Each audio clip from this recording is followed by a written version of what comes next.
everybody, Lord Tremendous here, and I'm back, in case you missed the rant. But yes, this is my first battle report in about a year, give or take, probably closer to 8 months, but, I round up.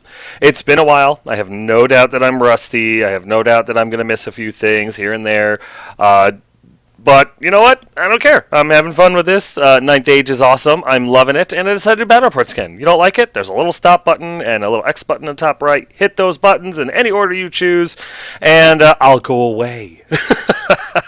But if you're, feeling up to listening to me babble about some of my games and stuff like that, well then sit back and relax and let the sultry tones of my voice guide you through these ass beatings that I take.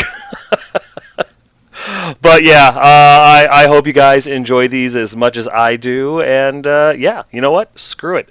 Let's get to it because my first game, or my first battle report is awesome. Alrighty, so for my first game, it's 2,000 points each player. It's a 2v2. 'Tis I, Lord Tremendous of the Ogre Khans, and my ally, Granite Marcus of the Dwarven Holds, versus the Twisted Son of the Warriors of the Dark Gods, and his ally, Big Daddy of the Orcs and Goblins. This is a great game, and you knew if I was coming back, I was going to come back with a bang, so it's got to be a big game. It's got to be a tremendous game, and yes, I did air quotations because I'm old, but yeah, this is a hell of a game, and it's a hell of a way to come back. So sit back, relax, and get ready to enjoy the ride. Here's my list. I have my Great Khan, Lord Tremendous.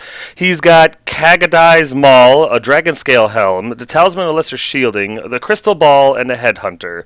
The idea behind this was have a great weapon that does D3 multiple wounds, strength 7, but I strike at initiative because, that's a lot better than striking last. And the Great Khan doesn't have bad initiative. I think he's initiative 4 base. So, yeah, it just seemed like normal. And with Headhunter, I heal a wound if I can roll a 3-up after I kill somebody in close combat at the end of the combat phase. So, he's got some survivability, so I don't need a whole lot of ward save and stuff like that. He's got a 4-up armor, I think, so he's not terrible. It's a gamble, but at 2,000 points, you can't have all the bells and whistles, I also have a Great Shaman, who's a level 4 wizard. He's got an Iron Fist, the Demonic Heart, the Talisman of Greater Shielding, and the Lure of Butchery. Gave him the Iron Fist because paired weapons with parry is amazing. The Demonic Heart because I needed something better than the Dispel Scroll. I wanted to possibly kill off my opponent's casters, and since I plan on being quite aggressive with my caster, I figured the 24-inch bubble won't be a hard goal to achieve. And the Shielding, just, I had some points, figured give the caster a little bit of defense. Next up, I've got my hero choices, or hero choice. He's a Khan, he's my BSB, he's got a Blessed Sword, he's got the Mithril Mail, and he's got the Lucky Charm. Very basic with this guy. He's just a combat BSB. The Blessed Sword gives him divine attacks and reroll wounds, 2-up armor save from the Mithril Mail, and I get to reroll any 1/1 with the Lucky Charm, so I figure it was as good as he needs to kind of be, I like his kit, and I really like the divine attacks thing, because divine attacks makes it so that you have to re-roll successful ward saves against wounds that have the divine attacks roll, which I really, really like. So if I run into anything with a ward save now, they've got to re-roll their successful ward saves, which in my opinion is huge. Here are my core choices. I have a unit of 5 tribesmen. This is where the Great Shaman will go. They've got a musician, banner, iron fist, heavy armor, and a war standard. Just a solid little brick for protection and punishment. I've got a unit of 3 bruisers with a musician, and then I have a unit of 5 bruisers with musician and banner. The 5 bruisers is where my BSB will go because that's just a huge unit that can put out a lot of punishment. Next up, I have my special choice, which is a unit of 5 mercenary veterans with banner and musician. I give them iron fists. I gave them a brace of ogre pistols, but I realized after the fact that it was a mistake. I give them the banner of speed because 7 movement is awesome. I give them lethal strike because I love the idea of their 6s doing no armor saves and no regen, and I give them bodyguard because this is where my Great Khan is going to go in, and having that unit stubborn in case things don't go my way is a lifesaver. And last but certainly not least are my rare choices. I have a Thunder Cannon, and that just gives me some nice artillery, and a Slave Giant, because I want the Rocker in there, but I can't afford him in 2,000 points, so I took the Slave Giant. Number one, to try them out. Number two, I like my monsters. So there you go, Slave Giant. Next up, here's my allies army list. He was playing the Dwarven Holds.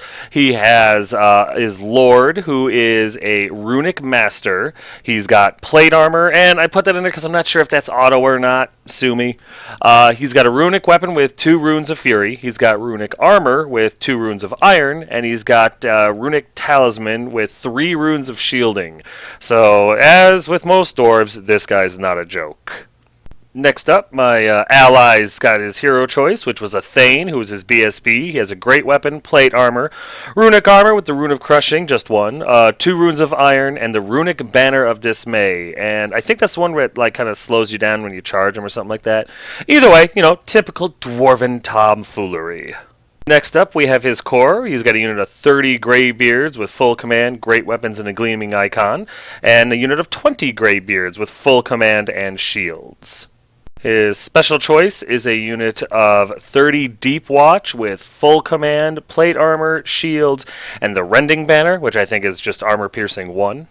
And his rare choices, which consist of an Organ Gun, an Anvil of Power, a Vengeance Seeker, and a Flame Cannon. So yeah, he's pretty much a well-rounded dwarf army.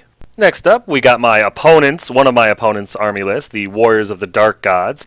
His lord is a Lord of Wrath with the Mark of Wrath, paired weapons, mithril mail, Talisman of Supreme Shielding, Divine Icon, and he has chosen the Path of the Fallen. Now, I'm going to let you know right now, there were mistakes made when we put our lists together and stuff like that. His lord is not on a 40 mil base. We didn't even realize it until I was doing the battle report.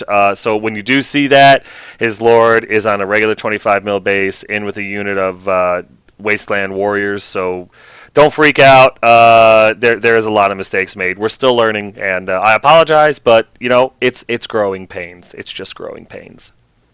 Next up are his hero choice. He's got a Harbinger of Wrath with the Mark of Wrath, a shield, the Giant Sword, and a Wasteland Steed. This is the guy that just goes with his Knight unit to make him even more dangerous.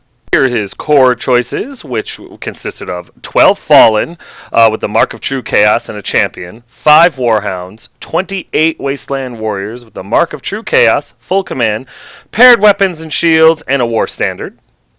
And his special choices, which includes a unit of 20 Chosen of Wrath with the Mark of Wrath, Chosen of Wrath, Halberds, Shields, full command, and the Icon of Relentless Company, plus a unit of 5 Wasteland Knights with the Mark of True Chaos and Lances. Very dangerous unit. And then rounding off the Warriors of the Dark God army is his rare choice, which is a Chimera, and they're just as dangerous as you might remember. And here is my second opponent, the Orcs and Goblins army list. His lord choice is a Common Goblin King with a shield, Sword of Strength, Armor of Destiny, and he's on a wolf. And he's also got a Cave Goblin Big Shaman, who's a level 4 wizard with 2 power shrooms and using the Path of the Little Green Gods. His core choices consist of a unit of 6 Common Goblin Raiders, 20 Common Goblin Raiders with full command, 10 Forest Goblin Raiders with Band and Musician, 60 Forest Goblins with full command. And he also had another unit of 60 Cave Goblins with full command, spears, shields, 1 Mad Git, and a War Standard, as well as 20 Forest Goblins, which skirmish at that size. His special choices consisted of a Giant and 2 units of 2 Cave Trolls. And for his rare choices, we are looking at a Nasher Wrecking Team, which is just as terrifying as it sounds. Here we have deployment, and as you can see, it's a big game, 4,000 points aside. There's a lot of models on the table. What can I tell you? When I come back big. Really, the only strategy that we had when we deployed was get across the table as fast as we can. Dwarves, they march 3 times their movement value now, so they can go 9 inches. So they'll be a little behind me, but not too bad. And we were going to try to just pepper them with artillery and stuff like that. That was really as far as any strategical tomfoolery went between us. We just wanted to get into combat and try out all of our new toys. Hope it'll be fun. Here's my opponent's right flank, and from left to right, there's his big unit of Goblin Wolf Rider guys, or Goblins on Wolves anyway, and his Lord is in there. On top of those ruins there, we've got a Chimera, both of his units of Cave Trolls, his Fallen. We've got the Warhounds kind of in the middle of the screen there. Behind them is this huge unit of Chosen with the Warriors of the Dark God Lord in there. And then right in front of them are his big unit of Knights with his Hero in there. So yeah, right flank's a little heavy. Here's my opponent's center. From left to right, there's his Warriors of the Wasteland Warriors unit right there. I don't think there's a character in there. Then we have a unit of skirmishing forest goblins or something like that in the middle there, and then the spider riding goblins in the middle. I can't remember what they're called. And on the right, a big unit of I think cave goblins or something like that with spears and shields. And my opponent's left flank, which from left to right consists of a bunch of goblins, like 60-man brick of goblins with short bows, the Nasher wrecking team, the giant, and behind them are more goblins riding wolves. Here's my right flank. Starting on the right there's my unit of mercenary veterans with my Great Khan installed. Yes, they're just Stormcast Eternal models. I love them. Not a huge fan of the game, love the models, so I'm going to use them. In the middle there are my bruisers, and then on the hill we have a volley gun cannon and a flame cannon of my dwarven allies. Here's our center. Right to left, there's my unit of bruisers with my BSB. Yes, the little count-looking guy, the little vampire-looking dude is my BSB. At the bottom center there are my tribesmen with my Great Shaman installed. And in front of me are Greybeards, I believe. And my left flank. From left to right, there's my Slave Giant. I know he's on the wrong base size. Just proxy, sue me. There's a unit of Deep Watch, I believe, dwarves. On top of the hill there is my Dozer and Smig Thunder Cannon. In front of them is his other unit of Greybeards, I think. And in the middle there is his Dwarven Anvil thing. Here we go, top of one after movement. As you can see, we went first, which was awesome. Everything pushed forward. Everything. My mercenaries, they go 14 inches. They went about 13. As you can see, the bruisers are right behind them. The rest of my guys cut right. They're going to just try to hit the goblins really, really hard and sweep through them and then come back over to the left side. Meanwhile, my slave giant moved up really far, probably a little too far, and my dwarven ally was right behind me, pretty much just getting ready to cover my butt, as well as my thunder cannon. It just moved a little bit to have a better shot. So during our magic phase, my dwarven ally decides to cast a spell. I believe it was the one to reroll failed to hits or failed to wounds, something like that, and does it with overwhelming power, which unfortunately was not dispelled, and he rolled on a miscast. Well, he doesn't roll on a miscast chart, but it's a bound spell, so it was destroyed. So he got it off, but it'll be the last time he casts it this game. During our shooting phase, my cannon actually hit the skirmishing fallen on top of the ruins. I rolled out of the box, what can I tell you? I ended up killing 2 of the fallen, and I did hit the chimera, but I rolled a 1 to wound. What can you do?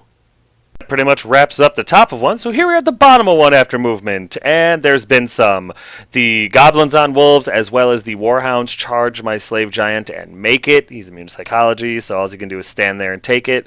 The rest of his army starts to come forward. The Warriors of the Dark Gods player did not understand his army. Not his fault, first time he's ever played it. So he didn't realize how aggressive he had to be with them. He's a 40k player, so he's not 100% on how everything works yet. On the right flank there, as you can see, a bunch of stuff came forward, mostly to just shoot up and chaff us real good and, threaten us. I think he was going to release his mad git. But for the most part, they did not hesitate to come. The goblins didn't hesitate to come meet us in the middle of the field of battle. The Warriors of the Dark Gods, they hesitated a little bit, but they'll get, as he gets more comfortable with this, I'm sure he'll be as aggressive as he needs to be. Here's a better picture of his goblins with his lord and the warhound slamming into my slave giant, and I gotta be honest with you, I didn't realize I was that close, or that the wolves move movement 9. My fault, well played on my opponents, and my poor slave giant's going to pay the price. Nothing happens in Magic, so in shooting, he released his Mad Git, who tore through my bruisers, doing 3 wounds, no problem, and killing one of the poor bastards, forcing the panic check. And of course, I fail my panic check for 25% casualties or more, and my bruisers go screaming back towards the deployment zone.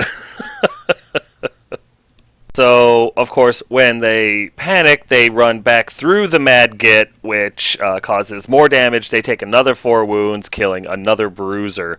And we might have the rules screwed up here a little bit here. I guess after they ran through him, he should have died and done an extra d6 worth of damage. We screwed that up. We figure it out a little bit later. I'm not sure if we've got that rule exactly right. I'm pretty sure that's right. But in the comment section, if you know for sure one way or the other, please let me know. During the shooting phase, the sun goes away because all those archers fire at my mercenary veterans, and after all is said and done, one of them is laid to rest, which is very sad. We go into combat, and I actually do pretty okay. I put my attacks onto the wolf riding fast cav guys, and I'm able to kill a few. They do 2 wounds to me, but after all is said and done, they do win this combat. I'm stubborn, I stick it out, and I'm very impressed by my giant, I won't lie.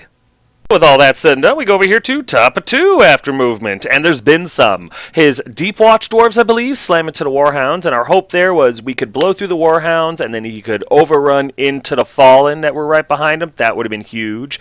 His 2 big units of Dwarven Greybeards, I believe, they move forward. The one in the middle there did try to charge the Wasteland Warriors in the middle, but failed. He needed, like, boxcars to do it, so what can you do? My Bruisers with BSB were able to charge and get a hold of the goblins with spears and shields, and my general and his unit of mercenary veterans tried to charge the... First they tried to charge the fast cav, and they fled, so I redirected into the goblin archers, who also fled, and then the little dwarven psychopath guy, he charged the slave giant, but had to go through the wrecker team to do it, killing himself and the wrecker team. So very eventful top of turn 2. There's a better picture of the dwarves charging into the warhounds and backing me up, which is nice. And there's a better picture of the dwarves failing a charge into the Wasteland Warriors. Not a surprise, he needed to roll perfectly in order to make that charge. Here's a better picture of my BSB and his bruiser unit slamming into these goblins, and oh, am I looking forward to this combat. Here's a better picture of all the goblins running away from my lord and his merc veteran unit, as well as the Nasher Wrecker team and the Psycho Dwarf. They're dead because, yeah, once he hit him in the charge, that's when we figured out we did the Mad Git wrong and everything like that, too, because of the Ricochet rule. So I really like that rule. It's very cool. It still makes them very dangerous support units, but at the same time, not super overpowering and game-stopping like they were in the past. There's a better picture. Moment of silence for the Psycho Dwarf that sacrificed himself to run through the Nasher team and save probably every single one of our units. And, you know, a little bit more good news. He rallied. The one remaining bruiser out of a unit of 3, since he wasn't below 25%, he's still at full leadership because he's at like 33 1/3. So, yeah, he was able to rally now, and isn't that special? During the magic phase, just to give these guys a little bit of a boost, I increased their strength by 1 with the butchery spell. Absolutely nothing happens in shooting or the rest of our magic phase. So we go into combat, and as you can see, I obliterate a bunch of goblins. However, I do lose one of my bruisers for my trouble. However, they break, we run them down, and life is good. Over here, both the Warhounds and the Goblins fail their fear check, and that's huge because we are able to seriously put a hurting on them now. So, yep, as you can see, the Warhounds were destroyed. We lost 1 dwarf. My giant was fine, and I don't think I did any real damage to the wolf unit, but they were steadfast and they made their check. So, we're still in this combat, but that's awesome that we're holding it as well as we are. Not everything goes our way, though. As you can see, the dwarves did try to overrun and miss the Fallen by an inch. So it's a guaranteed charge for the Fallen next turn. Win some, lose some. So with all that said and done, we go over here to bottom of 2 after movement, and there's been some. The Fallen, obviously, are going to charge into the Deep Watch dwarves and make it no problem. The Chimera hits the flank of my Slave Giant. He was just in the flank. Well played on my opponent's part, so that's really bad. The Wasteland Warriors that were failed to be charged by the dwarves last turn during our movement phase, where they charged those dwarves this movement phase, and never good for anyone. And my Orcs and Goblins opponent charges his giant into my bruisers with BSB unit, which is super bad. His unit of wolves, fast cav on the right flank there, my right flank, they rally and then they turn over and they get right in front of my mercenary veteran unit, making it so that they can only do one thing next turn. And I believe his unit of goblin archers rally, but they're right at the board edge. Here's a better picture of his chimera slamming into my slave giant, and oh, we all know how that's gonna go. And here's a better picture of the Fallen slamming into the Deep Watch Dwarves, which is also probably pretty bad for them. We're not really sure how that combat's going to go yet. Here's a better picture of the Wasteland Warriors slamming into the Greybeards, and that should be a really good fight. And there's a better picture of his giants slamming into my Bruisers and BSB unit, because apparently he has a death wish. I don't know. My plan is to bring the BSB over and try to slaughter this thing before it slaughters us. Here's a better picture of his archer unit rallying just in the nick of time. Damn it. Nothing happens in Magic, but in shooting, the little spider-riding fast cav guys shoot at my tribesman unit and are able to slip a wound through, which is just devious. And over here in combat, I do move my BSB over, and thanks to being steadfast, I don't know if we're steadfast, but I think we lose this combat. I do 2 wounds to the giant, he does 1 to the BSB, charge in a flank to my banner, BSB, and 2 wounds. We might have actually won this combat, I'm not 100%, but bottom line is, as you can see, we survive, and we're able to turn and face him, so that's awesome considering I took a giant to my flank. The combat over here, as you can see, the dwarves did exceptionally well. They were able to kill quite a few of the Wasteland Warriors, win this combat, and break them. They did get away, as you can see, but they're right on their tail. And he was able to break the spider fast cav shooty guys, and as you can see, they are panicking away right now. I know it's a little irregular fallback formation, but he did go through the skirmishing goblins, and they make their panic check. Go to combat over here, the Fallen versus the Deep Watch Dwarves, and the Fallen are no joke, man. They put out a ton of attacks, killing 5 of the Dwarves. I think they lost 3 or 4 of their number in return. I think they lose this combat, but they make their break check and stay. Then over here, it's sad. The Chimera rips my poor giant apart. I'm able to kill a couple of more little fast cav guys, but he dies, and it's sad. The Chimera overruns and is able to slam into the flank of the Greybeards. The Chimera's on a roll. Apparently, the Warriors of the Dark Gods don't feed this thing very well, and when it sees the opportunity to get some fresh meat, it takes it. Holy God. So with that, we go over here to top of 3 after movement, and there's been a bunch. His big unit of Greybeards that scared off the Wasteland Warriors charges them, they flee, he redirects into the flank of the Chosen and makes it no problem. My guys, we move around a little bit. My mercenaries, they try to charge the Wolf Riders, and the Wolf Riders that were in front of them flee, and I don't redirect because I can't. Actually, I just don't see the reason, and so I go after them. I roll boxcars and run them down, which is awesome. My tribesmen with my butcher, they turn around, they do a swift reform and try to get over here where the Warriors of the Dark Gods are because they're beating the crap out of my poor Dwarven allies, and that's really it. The rest of the dwarves are either locked in combat or shooting, and the shooting's been kind of poor this game. Here's a better picture of the Greybeard slamming into the flank of the Chosen, and this should be interesting. During the magic phase, I'm able to get the +1 strength spell off on my bruiser unit with my BSB, just to help them take down this damn giant. Also during the magic phase, I'm able to get the Bone Cruncher off on the knights, killing 1. It was more of a, I had the dice, I might as well try something, and it actually worked out real nice. Nothing happens in the shooting phase, so we go into close combat, and we do the giant one first. I'm able to put a few wounds through on the giant with my Khan, which is great, but then, of course, the giant gets to attack, and he does ball, which means combat ends, and I lose by 2. Obviously, my bruiser unit's able to stay, but the one lone guy panics and flees, and he goes like 10 inches, so dude's motivated to run. And then over here, the Chosen with the Lord in there just beat the crud out of the dwarves. Believe it or not, I think they win this combat. It's crazy.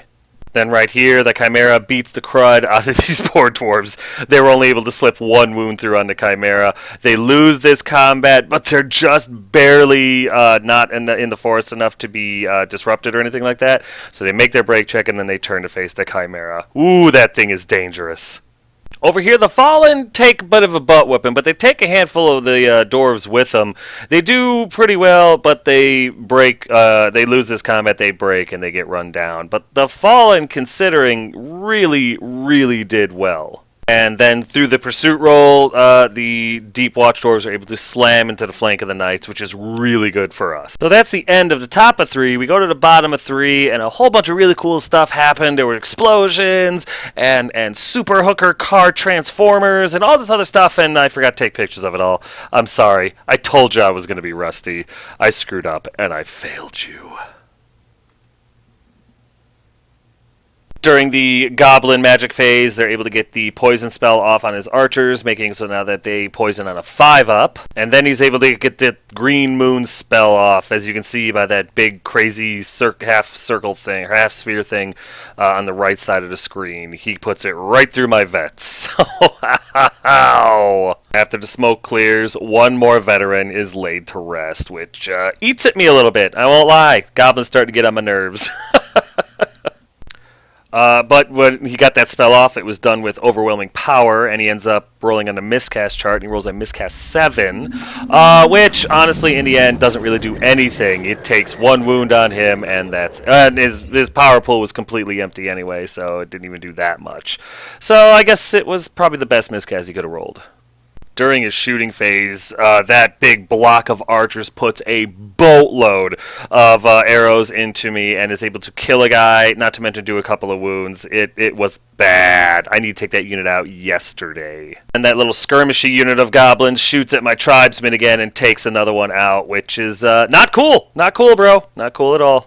So then we go over here into combat, and I am able to do some damage to the giant, but we go with the same initiative, and so the giant was able to thump me, which I believe did 2d6 armor-piercing 6 wounds to my Khan, which killed him, but I was able to kill the giant, which means my bruisers were able to turn around and do some more damage later on. But yeah, I lost my BSB to the massive attacks of the giant. One hell of a combat, though.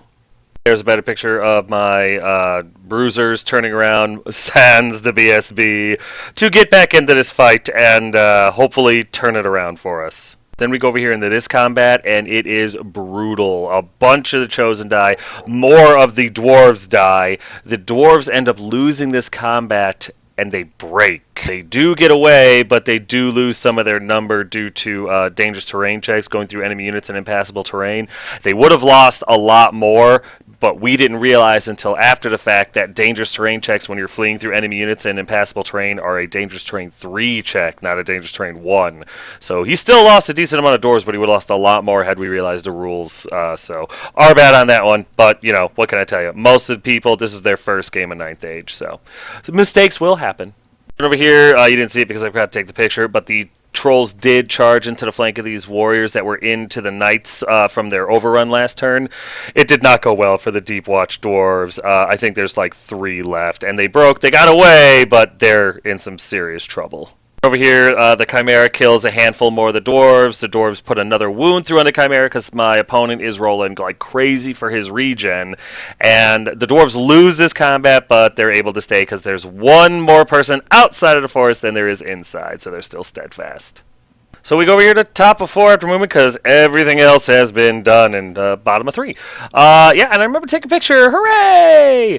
I believe the dwarves that fled from the Chosen rally on the right side there. My general and his mercenary unit finally make it into those goblins, and they weren't able to stand and shoot because I was less than 6 inches away from them, which is huge.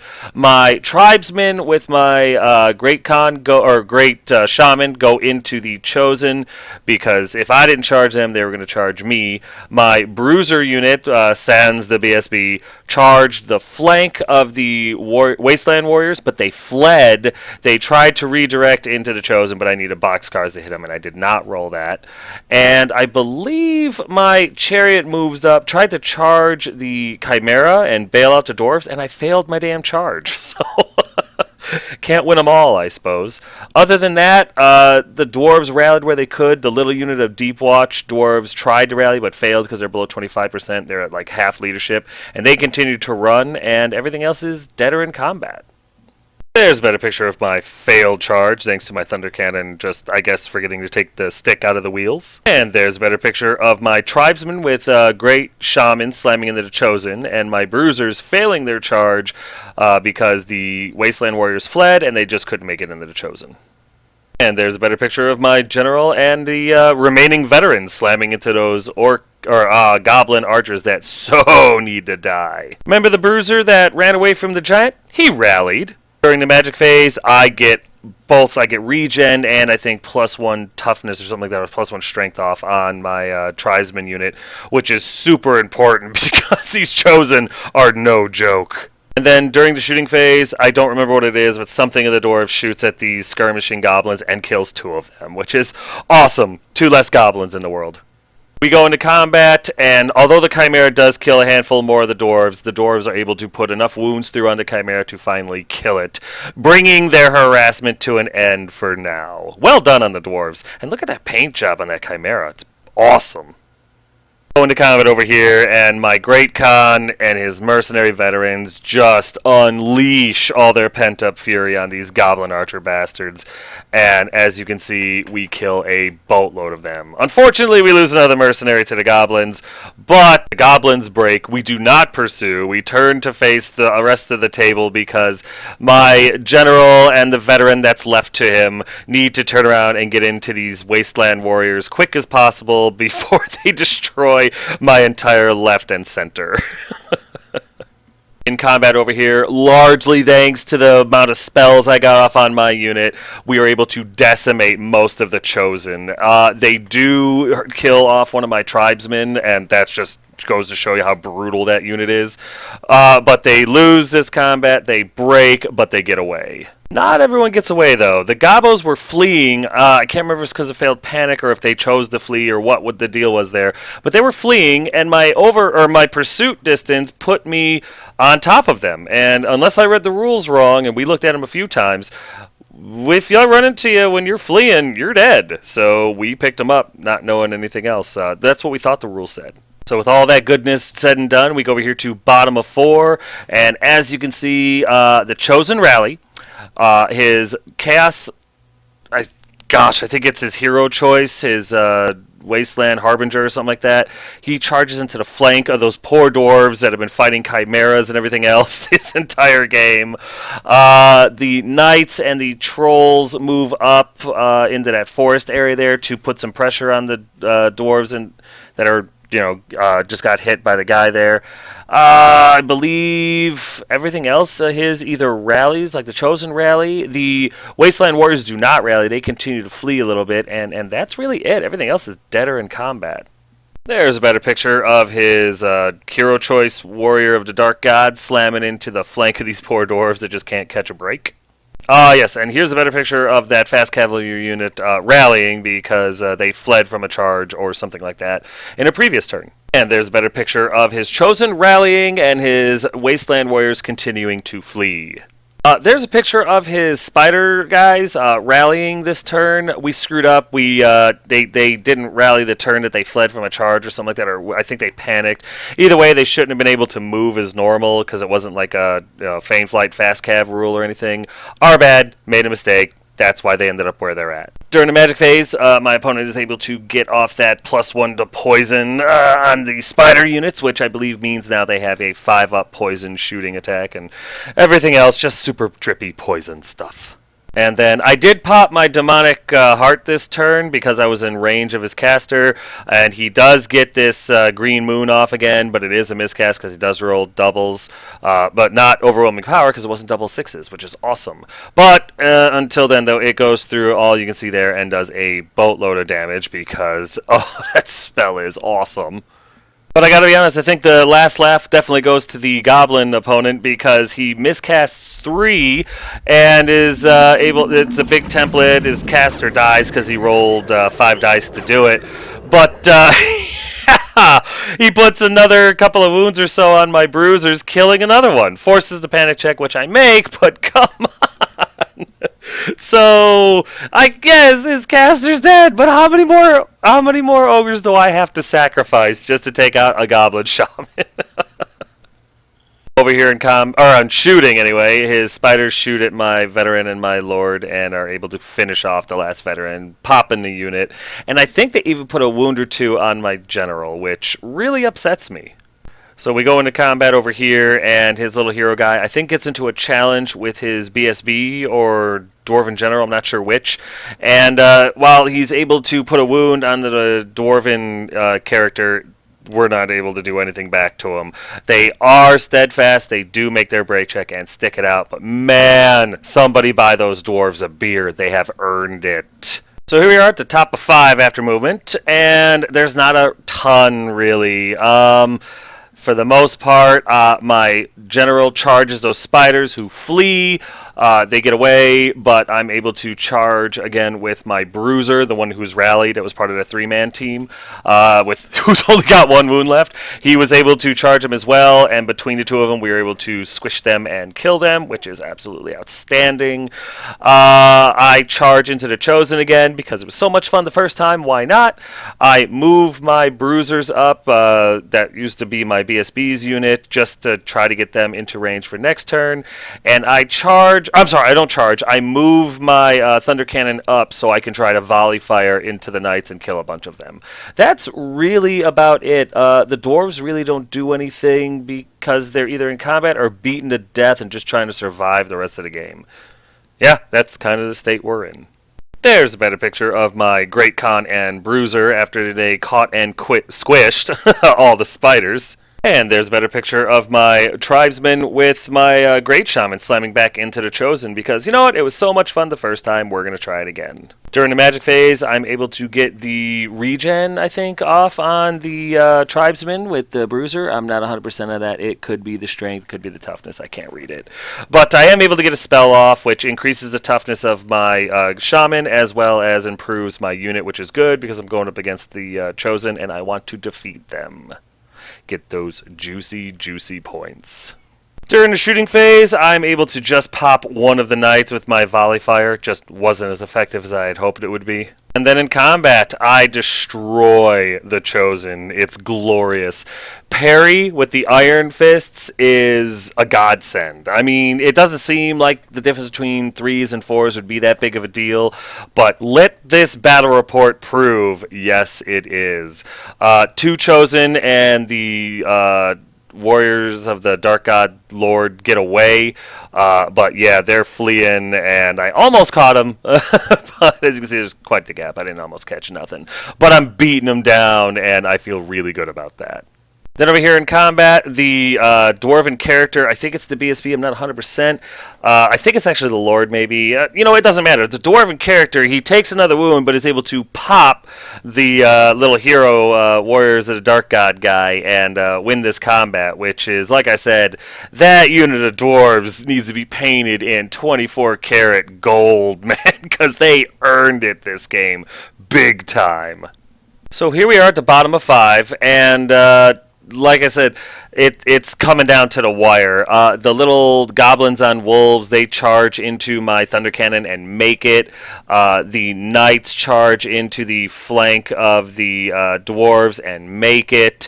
The little troll guy tried to charge some fleeing dwarves, and the dwarves got away. It was just to get the troll out of the way. His chosen, I do not believe they rally and they continue to flee, but his warriors of the wasteland, or wasteland warriors, I'm sorry, they do rally and they just kind of turn to face. I don't know what they're going to do with a turn. Hopefully get charged and die, but, well, you'll see what happens. And that's pretty much it for bottom of 5. There's a better picture of his wolf slamming into my thunder cannon and his knight slamming into the side of that poor dwarven unit that just can't catch a break. And there's a better picture of his chosen. I'm sorry, they did rally. I lied. They did rally, and so did the Wasteland Warriors on the top part of the picture there. So those guys, and I know the chosen were at half leadership, but I think they were leadership 10 with the general because the musician was still around. So they needed a 5, and he made it. So hey. It can't dispute it when the dice just decide to give you that one. Gosh. In combat over here, the knights pulverize these poor dwarves. I don't think any of the knights die in return, but the dwarves do make their break check and then turn to face, so that's something. And then over here, the goblins, just that last little push there, they're able to obliterate my thunder cannon. I didn't lose combat and get ran down. I got stabbed to death by a bunch of goblins. In return, I think maybe I got one of the little goblin bastards on the wolves, but I couldn't do anything else. It was unfortunate because the thunder cannon, while it really didn't do anything this game, I really liked the model. So it was a moral low point for my army. A morale low point. Bleh, words are hard. But here it is, guys. Here's the end of the game. I know it's only bottom of 5, but we were playing for 7.5 hours. Not because there's anything wrong with the rules, but because we don't know the rules that well exactly, and we're still learning them. We looked up a lot of stuff. A lot of people were watching this game. I know you couldn't see them in the pictures because I'm not trying to take pictures of people watching us. I'm trying to take pictures of the game. So, you understand. But we've been playing for 7.5 hours. We were hungry. We wanted a break, and we were like, you know what? Let's just call it here. It's bottom of 5. We skipped one turn, and other people wanted to play games. Other people wanted the opportunity to try this game out and stuff like that.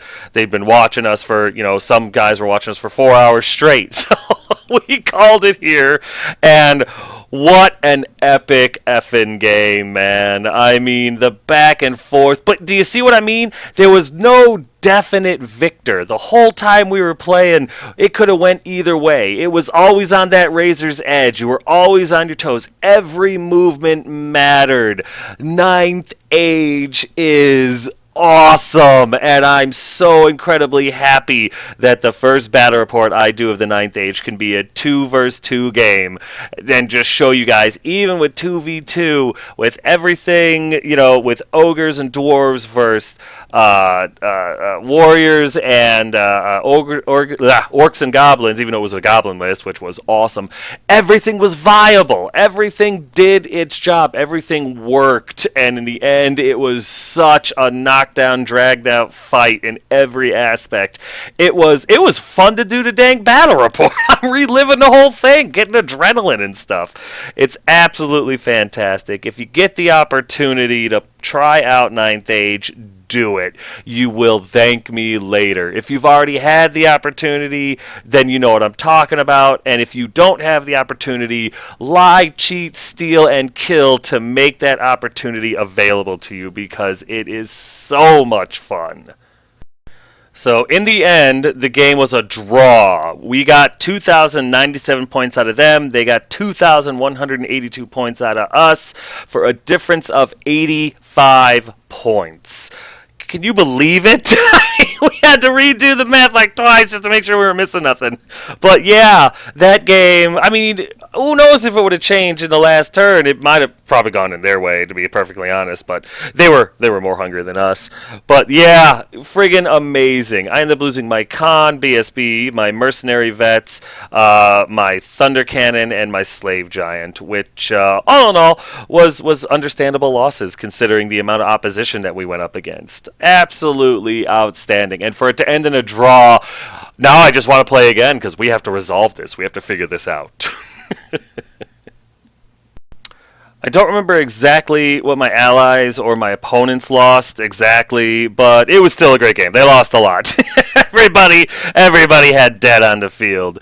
It also felt absolutely remarkable to have a huge 2v2 game to be the first Ninth Age battle report I post. You know, like I said, got to make my comeback tremendous, right? Otherwise, I'm not worthy of the name. Absolutely fantastic game, though. So I know this battle report wasn't as polished as most of my battle reports are. I'm still trying things out. I'm still trying to remember exactly how everything works on this editor. It's a bit rusty, so please let me know what you think worked. Let me know what you think didn't work. Let me know if there's something I'm not doing that you wish I was doing. Let me know if there's something I am doing you wish I would stop doing. I know it's only the first battle report, but hey, let me know. But anything I can do to make these battle reports better so that you guys check out Ninth Age and get into it so I have more opponents is exactly what I'm going for. So please let me know what I can do. And like I said, Ninth Age, everything just feels viable. Everything is useful. Everything has its purpose. Everything has its place. There's no dead unit or, cliche unit or useless unit or anything like that. There's no rule that I have figured out yet. Granted, it's only been a handful of games, but there's no rules yet that are like, God, that's broken, or God, that army's got an unfair advantage, or anything of the sort. So please go try the game out. It's everything you've ever wanted in a war game. Period. And if you don't believe me, try it and debate me about it if after you've tried it you'd still disagree, because I'd love to hear your arguments so I could destroy it. No, I'm kidding. But we could have a nice debate about it. I think it'd be fun. All in all, though, this was an absolutely fantastic game. Great ally, great opponents, great game. Really looking forward to playing many more games of Ninth.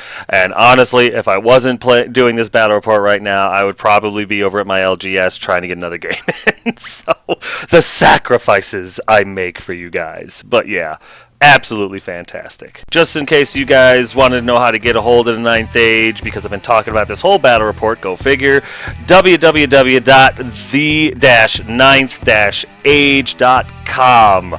Go there. The rules are free. The army rules are free. Everything's free. There's a forum where you can ask questions and get into games with other people. They've got universal battles. They got everything you need to get into this game. And other than models, dice, and stuff that you probably already own, it ain't gonna cost you nothing. It's literally risk-free. Try it. Get into the game. Challenge me so we can play. So much fun. But go check it out for yourself. You don't got to take my word for it. I'm just some fat guy that likes playing with little toy soldiers. Go on to the Ninth Age website. Check it out. Talk to the people on there. Everyone's awesome. The game is awesome. You should be awesome too. Check it out. But yeah, guys, that's going to do it for this battle report. Battle report number 1 of the Ninth Age. Absolutely thrilled about that. As always, though, if you have any questions, comments, concerns, or complaints about the battle report, myself, or life in general, feel free to put them in the comments section below, and I will get back to you as quick as I possibly can. But yeah, guys, thanks!